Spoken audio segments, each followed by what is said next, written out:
I want to have a very quick survey from all of the audience. Raise your hand if you speak only one language, and only one language only. Anyone? Raise your hand if you speak two languages. Yes.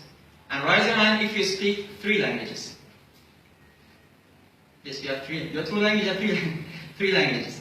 And raise your hand if you speak more than three languages. That's okay. Oh, you ran 2 times. Okay, fill those classes. My report tonight is about the languages only. In our world, according to this graph, 40% of the population of the human being are monolingual, in which they speak only one language. You can find in the English-speaking areas and some of the Asian countries. 43% are bilingual, who speak 2 languages. And the trilinguals are 13%, and multilingual, who speak more than 3 languages, are 3%. And only 1% are polyglot. Do you know who are the polyglots? The person who speaks more than 5 languages is considered to be a polyglot. Now, why I'm going to say that? Before starting, let me introduce a very simple theory stated by a very famous author named Simon Sinek. Anyone familiar with this diagram? Yes. It is called the Golden Circle Theory. It is stated that a successful person always starts from the core. Why should I do that? How can I do that? And what should be done to get that objective? Tonight I'm going to present some facts and figures about languages according to the Golden Circle Theory.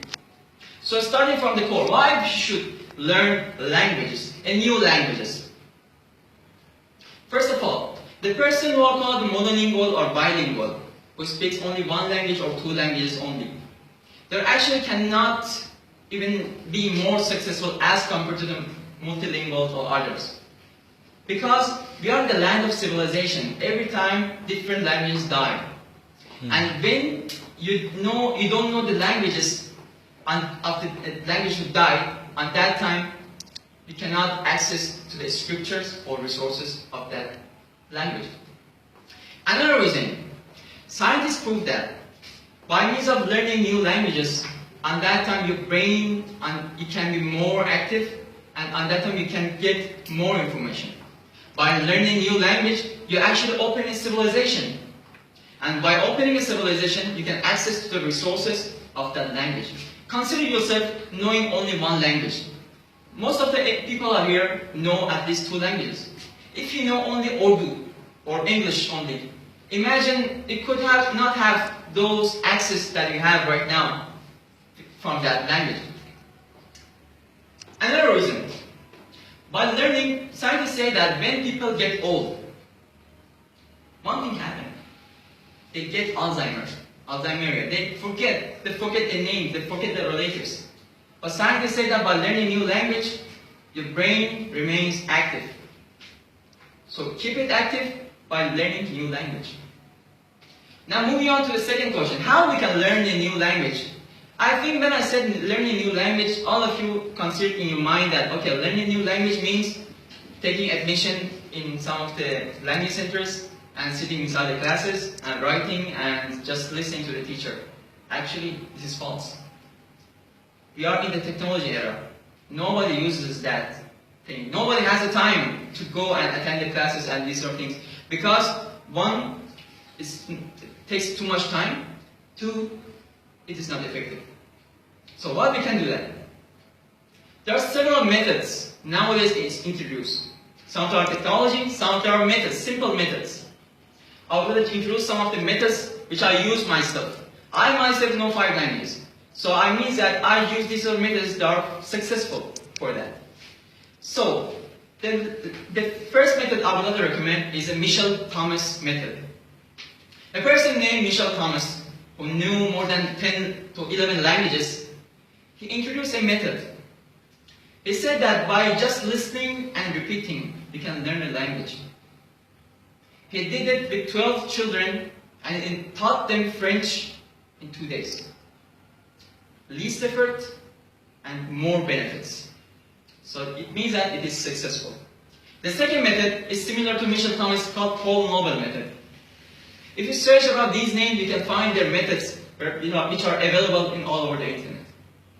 And another guy named Pimsleur. It is sort of similar, but it's more lengthy, about 2 months period. Coming to technology, nowadays if you can sit in your home by using the websites or the software of Rosetta Stone, or even if you use Android, you can use and install Duolingo, duolingo.com, which is completely free, and over 120 million people use this application. Okay, after considering the how, now the main question is what we should learn. What languages are necessary and what languages can transform us from a bilingual to a multilingual or even a polyglot? First of all, there are several factors. See your business. What business you follow? Which countries you are more interactive? Learn the language. By means of learning the language of that country, by means of similar methods, at that time you can be more successful. The second factor is your own native language. You're an Urdu speaker or you know English. There are many languages which are close to your own language. For example, in Urdu, you can learn easily Persian or Arabic, which is very close to Urdu. If you know English, you can easily learn French, which is very simple. So by means of identifying the facts and figures, which by considering the answering to these questions, why we should learn the language, and how we can identify the methods, the suitable methods, and what we should learn, at that time we can be more successful. Thank you. Now second segment, questions. Thank you. Any question? Yes. I have a question. The question is related to the level of learning a language. So the question is, if we apply those methods that you have told us, in how many days, and what would be the level of efficiency of that particular person to learn that particular language within that particular time period? Like for suppose, if I want to become an advanced speaker in French, so by using your methods or by using your method that has been prescribed by you, so how quickly can I learn and how effectively can I learn and how effectively can I deliver? First of all, if you consider yourself as a bilingual, it means that you know 2 languages. Yes. So you're very close to, for example, if you know English, you know close to French. First of all, these methods are very effective, least efforts, more benefits. It means that you cannot be fluent in 2 days, obviously, but you will be familiar with the language, you have no clue about it. So this is a very big step, obviously. By means of time and immersing yourself towards that language, which has many different methods, I'll just introduce some of the methods. There are many methods. Yes. On that time, you can be advanced. By at least, 3 months it would be more than enough for one language. Thank you. Another language. Yes.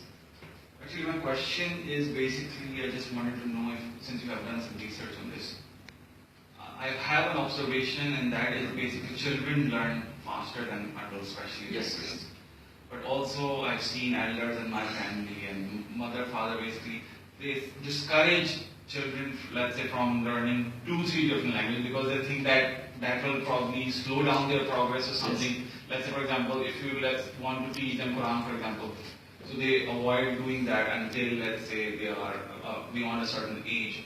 So based on your research, what is the correct hypothesis or correct basic theory around that? A polyglot named Benny Lewis actually had a TED talk inside the TED, and he said that there are some excuses learning the new languages. He said that one of the excuses is age. There is no age limit. You can be a child, you can be 83 years old. The person I know, 83 years old, who learned Thai, the Thailand's language. And it means that there is no barrier for learning a new language. The second is, as you said, for example, learning a new language, it slows down or something like that. No, there is no. For children, you can just search, have a simple search. 8-year-old children actually knows 8 languages. And still she's learning more languages because as soon as you learn more languages, your pace will be more faster. So you can learn easily. It is no barrier for us. Any other question? If the time limits. There's still 30 seconds left. Yes. Yes. Yes. What can be basic handling reason to learn a new language? discussed the technological era, the dynamic. So Yes. what can be the secondary reason? The technological era is the primary one. What can Reasons. be the secondary? Yeah. Actually, in the why reason, I described that, first of all, your brain will be more Yeah. stronger. Yes. The second is the civilization. Right. If you're, for example, I think you're a student, something like that. As a student, for example, if you have the time, more time, so if you learn other languages, I think you're multilingual, as you said. So you know different languages. Now consider yourself if you know only one language. What difference would that be from considering yourself right now? Because now you're multilingual, you have access to different resources. By that different resources, you're actually one step ahead from your old colleagues who are monolingual. So this is another reason that it is actually the competition era. If you want to succeed in the competition, you have to learn the new language. And there is no age limit. At this age or any other age, you can start. Yes, you have. Thank you. Okay, fine.